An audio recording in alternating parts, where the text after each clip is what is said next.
Agora sim, ponto 7, gente. Ponto 7, aspectos sobre educação integral. Alguns aspectos sobre educação integral. Primeiro, educação integral é uma concepção que não se confunde com horário integral, tempo integral ou jornada integral, ok? Então, não confundir e lá na hora da prova você precisa se lembrar disso. A escola não pode fazer tudo o que a sociedade não está fazendo, que é a ideia de escola como instituição redentora, ou seja, existe pobreza, existe miséria, existe não aprendizagem, fracasso escolar, etc. na sociedade. Ah, deixa que a escola resolve isso. Só coloca o sujeito lá dentro que ela vai resolver a vida de todo mundo. Não vai. Por quê? Porque fora dela nós temos um cenário de lutas, um cenário de interesses, um cenário de desigualdade. Então a escola pode fazer sim, um grande papel de formação do sujeito, mas ela precisa de outras instituições e do Estado arrumando, vamos dizer assim, organizando a sociedade lá fora, apesar da escola estar inserida dentro da sociedade, ela sozinha não vai ter condições de mudar isso, não é? Nós temos que ter essa visão. Ela não pode substituir todas as políticas sociais. A escola precisa cumprir bem a sua função, que é ensinar. E isso ela pode fazer bem. Então, nesse caso, assistencialismo não dá certo. Se eu falar assim, ó, vamos oferecer escolas em tempo integral e as crianças, em vez de ficarem marginalizadas na rua, vão para a escola, vão comer, vão receber cuidados e aí nós vamos mudar a sociedade. Não dá certo. Assistencialismo e educação nós já vimos que não combina, gente. Nós precisamos ter uma visão mais crítica com relação à educação e pensar em políticas que realmente ajudam na transformação da forma do sujeito pensar. Nós precisamos fazer com que as pessoas estejam devidamente educadas para que elas sejam agentes de transformação na sociedade. Assistencialismo não resolverá nosso problema educacional. C. Aliás, só um detalhe.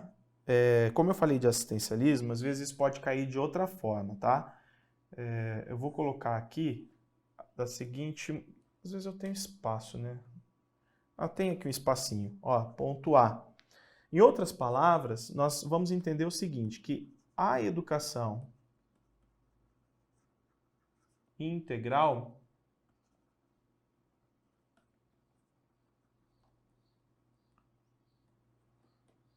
não deve surgir para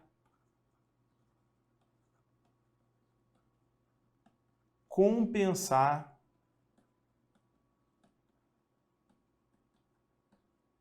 deficiências, tá? Principalmente as deficiências do meio familiar. Então não é para isso, não é para compensar deficiências, porque aqui ela é como se fosse uma educação assistencialista, ela é compensatória, praticamente sinônimos, né? Educação assistencialista, educação compensatória. Então, por exemplo, vou colocar aqui, já que eu fiz esse comentário, um exemplo. O CIEPS. Então nós tivemos lá a ideia do CIEPS, um projeto que acabou não dando certo, né? Enfim. Esse projeto aqui, ele previa, por exemplo, construção de residências na própria escola. Ou seja, eu quero que a escola, nesse caso, seja redentora de todos os problemas sociais. Ó, construção de residências nas escolas. Está misturando as coisas, não é? Eu estou misturando educação de qualidade com assistencialismo, com políticas compensatórias. Tá? Então, um dos motivos que também não deu certo. Vamos lá, ponto B. Aliás, B não, desculpem, C. Acho que eu errei aqui. Não, tá certo, né? B e C. Aliás, A e C. Tudo que eu anotei. A e B, me desculpem. Tudo que eu anotei para vocês. Estou meio perdidaço aqui, hein? Lendo as coisas. C. A sociedade do conhecimento é uma sociedade de múltiplas oportunidades de aprendizagem. Então, essa sociedade do conhecimento, ela não é só a sociedade acadêmica. Desculpem, ela não conta apenas com as aprendizagens que acontecem no âmbito acadêmico, da escola, da universidade. Não, a sociedade por si só ela oferece múltiplas aprendizagens múltiplas oportunidades de aprendizagem. As consequências para a escola, para o professor e para a educação em geral são enormes. A educação ao longo de toda a vida implica ensinar a pensar, saber comunicar-se, saber pesquisar, ter raciocínio lógico, fazer sínteses e elaborações teóricas, saber organizar o seu próprio trabalho, ter disciplina para o trabalho, ser independente e autônomo, saber articular o conhecimento com a prática, ser aprendiz autônomo e à distância, enfim, adquirir os instrumentos necessários para continuar aprendendo sempre. É isso que nós queremos. Sociedade do conhecimento, sociedade da aprendizagem, é isso. É continuar aprendendo sempre. A escola vai oferecer suporte, a escola vai se basear também no aprender a aprender para cumprir o seu papel, mas o que nós queremos é um sujeito que tenha a capacidade de fazer uma leitura do mundo, que aprenda a fazer essa leitura do mundo e a partir dela, fazendo essa leitura do mundo de forma crítica, esteja acompanhando as mudanças, se aperfeiçoando e aprendendo o tempo todo. Então a escola ajuda o sujeito a desenvolver o quê? Autonomia para viver nessa sociedade do conhecimento que é tão intensa, né? D. A escola pública precisa ser então o quê? Integral, integrada e integradora.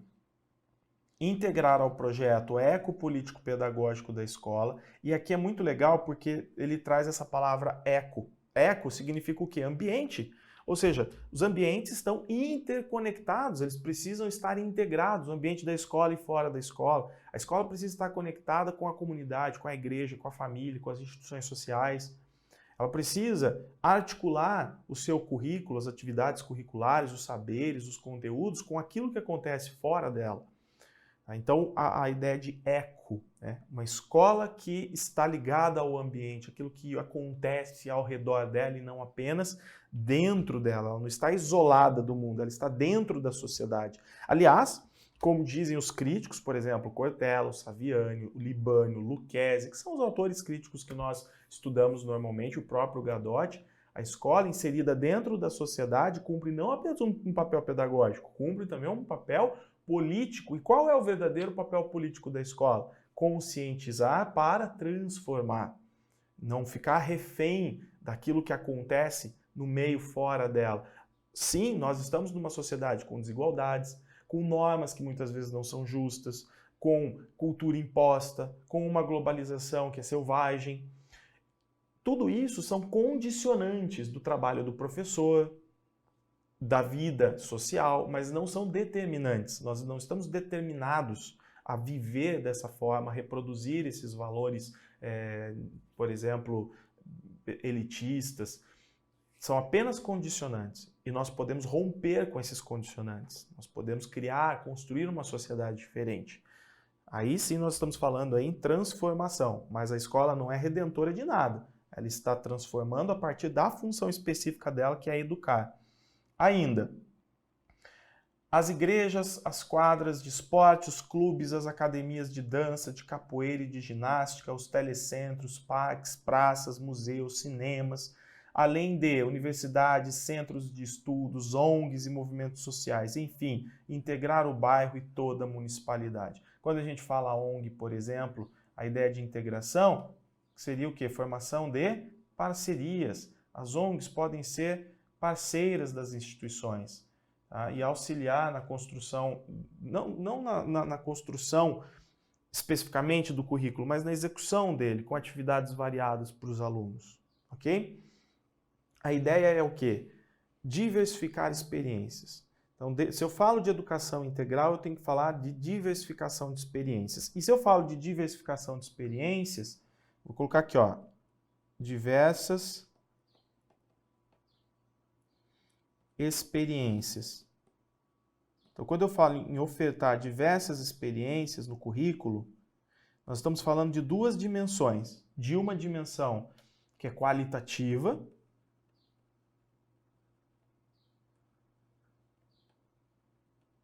o que envolve a dimensão qualitativa, gente? Dimensão qualitativa envolve a formação do ser humano. Então, para que eu quero atividades, enfim, variadas, para a formação integral do sujeito? Então, eu estou olhando para a formação integral do ser humano. Tá? E, obviamente, dimensão quantitativa. Eu tenho que aumentar o número de atividades, de horas, para enriquecer o currículo. Quantitativa. A dimensão quantitativa diz respeito a mais tempo na escola. Só que esse mais tempo só vai valer a pena se ele vier acompanhado de mais recursos e atividades. Recursos, leia-se também professores, profissionais, ok? Biblioteca, laboratório, enfim. Essas duas dimensões, gente, são inseparáveis. Não dá para falar de educação em tempo integral, educação integral, se eu não unir essas duas, dimensão qualitativa com dimensão quantitativa. É óbvio, como eu falei para vocês, já dá para pensar em educação integral mesmo a instituição não funcionando em tempo integral.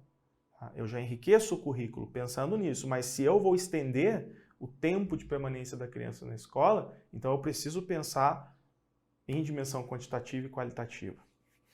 Bom, eu vou fazer uma pausa e já volto para o ponto 8. Por que introduzir o tempo integral nas escolas públicas? Já volto, valeu!